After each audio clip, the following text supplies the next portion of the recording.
Il y a un facteur très important, la découverte de l'Arche de l'Alliance. Est-ce que les pressions politiques devraient continuer pour garder cette découverte souterraine? Pourquoi est-ce que cet objet d'art est-il si explosif? Jouerait-il un rôle dans les événements à venir? Y a-t-il une connexion entre l'Arche de l'Alliance et les événements qui devraient bientôt se dérouler sous le nouvel ordre mondial? L'Arche de l'Alliance était le symbole de la présence de Dieu. Sur cette boîte, il y avait un couvercle, connu sous le nom de propitiatoire ou également siège de la miséricorde. Cette boîte ou cette arche était couverte d'or, alors que le couvercle et les anges attachés étaient en or pur. J'ai fait des investigations dans beaucoup de sites et des pays, et j'ai la conviction que l'arche n'a été dans aucun de ces lieux. Elle n'a pas été prise par les Babyloniens ou les Romains, et qu'elle n'a pas été détruite. Selon la tradition, l'arche et les objets du temple sont restés cachés à travers les invasions babyloniennes, à travers l'exil des Juifs de 70 ans à Babylone, ainsi que dans la seconde période du temple. Ils sont restés cachés pendant des siècles sous la domination étrangère de Jérusalem et sont restés cachés jusqu'à nos temps actuels. Parmi ceux qui désiraient trouver l'arche était Adolf Hitler. Il pensait que l'arche détenait une propriété mystique et leur donnerait une puissance surnaturelle sur les hommes. Mussolini avait également désiré prendre possession de l'arche. L'espoir était de trouver une cave qui était à l'époque au niveau du sol. Alors les fouilles ont commencé. Devant la paroi rocheuse, progressivement, de plus en plus profond. Et assez rapidement, ils commencèrent à trouver quelques niches qui ressemblaient à des petites boîtes de livres. Et alors que les fouilles allaient plus profondément, ils en découvrirent 3. Continuant à creuser, ils découvrirent à 14 pieds plus bas une pierre découverte. Elle se trouvait à peu près à 2,50 m de la paroi rocheuse. Après l'avoir nettoyée, ils découvrirent au milieu une forme carrée. Ça ressemblait à une cheville, comme une prise faite de pierre. Après examination, il s'est avéré qu'il y avait comme 2 petites niches avec lesquelles on pouvait le retirer. Sous cette prise, nous avons découvert un emplacement pour mettre un poteau d'une profondeur de 50 cm. En fait, une profondeur de 23 pouces et demi dans la roche. En fait, un trou carré avec une cheville par-dessus le scellant. Nous avons cette cheville en notre possession. Il y avait plusieurs objets dans cette chambre. Ils étaient recouverts par des peaux d'animaux noirs. Par-dessus cela, il y avait des morceaux de bois. Et sur ce bois, il y avait des pierres. Et Ron est venu et il est passé au travers entre les pierres et le plafond. Et il a pu voir une boîte en pierre. Il avait un couvercle plat qui était fendu en 2 parties exactes. Il s'est avéré qu'il y avait une fissure dans le plafond. La fissure du plafond était alignée exactement avec la fissure sur le couvercle. La fissure descendait de la roche, continuait invisiblement dans l'air et ensuite recommençait. C'était très étrange. Cette fissure continuait sur 6 mètres dans le rocher.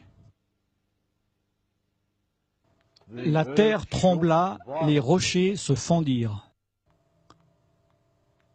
Au moment de la mort de Jésus-Christ, les rochers se fendirent et le sang coula sortant de son côté, coula le long de ses jambes, le long de ses pieds, a coulé dans le trou du poteau et dans la fissure du rocher qui avait été ouverte pour le recevoir, et directement sur le couvercle de la boîte en pierre.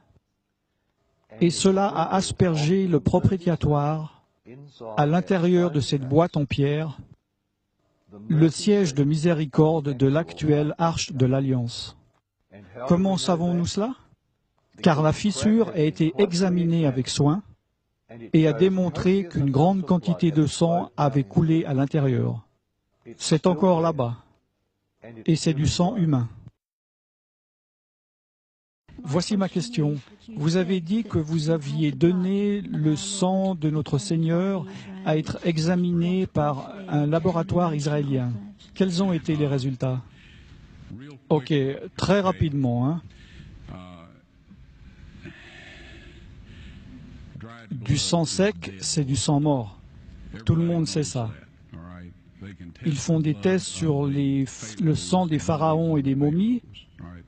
Il y a certaines choses qu'ils peuvent faire, mais ils ne peuvent pas faire un compte des chromosomes. En tout cas, pas par des méthodes que je connaisse. Tout est en évolution, mais moi, je ne dis pas que je connais tout. Néanmoins, à ma connaissance, il est impossible de connaître le nombre de chromosomes depuis du sang séché. On peut retirer de l'ADN, mais pas des chromosomes. Cela concerne les globules blancs. Tout d'abord, dans cette analyse, j'ai pris le sang et je l'ai amené dans un laboratoire en Israël. Je me suis renseigné avec un de mes collègues où se trouvait un bon laboratoire, digne de confiance. Ils m'ont dit, là-bas c'est bien, donc j'ai dit OK. J'ai dit, prenez ce sang, s'il vous plaît, et analysez-le, et dites-moi, qu'est-ce que vous pouvez m'en dire? Ils m'ont dit, on va le reconstituer, on va le mettre à température ambiante. Pendant 72 heures, on va le mettre dans une douce centrifugeuse. J'ai dit, super, ça c'est votre affaire, mais moi j'aimerais être là quand vous l'analyserez. Donc je suis revenu, ils l'ont analysé et ils m'ont dit, bon, c'est du sang humain, ça on peut le dire avec certitude. Ils ont fait les tests appropriés. Alors je leur ai dit, prenez un peu des cellules blanches pour une analyse et gardez-le à la température du corps pour 48 heures. Ils m'ont dit, ça ne sert à rien car le sang est mort. Je leur ai dit, est-ce que, s'il vous plaît, vous pouvez quand même le faire? Et ils ont dit, OK, on le fera. J'ai dit, je veux être là quand vous le retirez et que vous l'examinerez. Je suis revenu, ils l'ont sorti, ils l'ont examiné, ils l'ont mis sous microscope. Et un technicien en a appelé un autre. Ils ont appelé leur patron. Ils parlaient en hébreu ensemble. Ils m'ont regardé et m'ont dit, Monsieur Wyatt, ce sang ne contient que 24 chromosomes. Vous voyez, chacun d'entre nous en avons 46.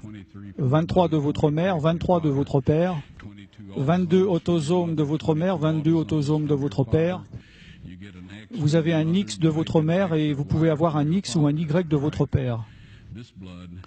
Ce sang avait 23 chromosomes du côté de sa mère, un chromosome Y seulement. Voyez-vous, un enfant ne pourrait pas se développer s'il n'avait pas les autosomes de sa mère. Donc toutes ces caractéristiques physiques avaient été déterminées du côté de sa mère, ses autosomes. Son côté mâle a été déterminé par ce Y qui est venu d'une source qui n'était pas d'un mâle humain. Ensuite, ils m'ont dit, ce sang est vivant. Et ils m'ont demandé, c'est le sang de qui?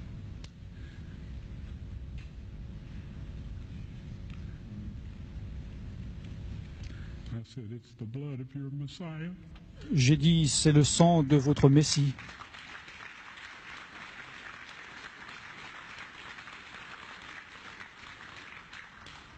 Et je peux vous dire que la vie de ces hommes a changé.